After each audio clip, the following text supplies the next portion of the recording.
Évangile de Jésus-Christ selon saint Jean, chapitre 10, versets 1 à 10. En ce temps-là, Jésus déclara « Amen, Amen, je vous le dis, celui qui entre dans l'enclos des brebis sans passer par la porte, mais qui escalade par un autre endroit, celui-là est un voleur et un bandit. Celui qui entre par la porte, c'est le pasteur, le berger des brebis. Le portier lui ouvre et les brebis écoutent sa voix. Ces brebis à lui, il les appelle chacune par son nom et il les fait sortir. Quand il a poussé dehors toutes les siennes, il marche à leur tête et les brebis le suivent car elles connaissent sa voix.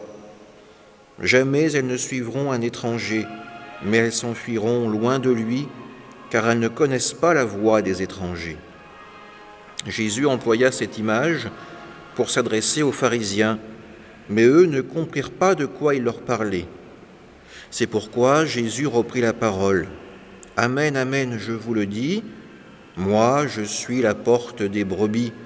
Tous ceux qui sont venus avant moi sont des voleurs et des bandits, mais les brebis ne les ont pas écoutés.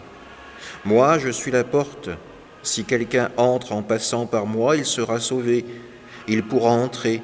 Il pourra sortir et trouver un pâturage. Le voleur ne vient que pour voler, égorger, faire périr. Moi, je suis venu pour que les brebis aient la vie en abondance. » Acclamons la parole de Dieu.